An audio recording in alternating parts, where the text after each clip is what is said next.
Technological, biomedical, and medical advances in general have developed robots that work as an extension of surgeons when performing procedures in the operating room. The person who is going to be operating is a surgeon. The surgeon is in the operating room, has assistants, collaborators, surgical instrument technicians who have been trained to assist the robot, and engineers who are there to make the robot work. The robot will be much more precise.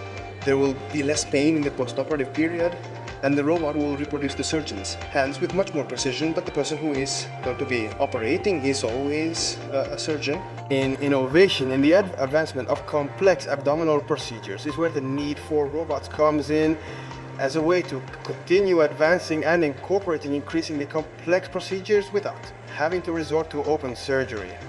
So the great advantage of the robot is precisely in those very delicate maneuvers where classic laparoscopic instruments give you certain limitations. So the goal is to be able to expand the range of procedures that are minimally invasive. Minimally invasive means operating through small incisions via inserting instruments without having to perform an open surgery. Fear and fantasies about what could happen behind the scenes of an operating room with a robot are real. That's why surgeons take every opportunity to reassure the population. Always afraid during surgeries because I figure that if I tell them they're going to have an operation, they won't be very calm. We try to reassure them in every way. But they become very confident because they see how the hospital adapts to technology and advances. So coming to have surgery with proven technology performed here gives them confidence. Patients are always nervous about having surgery.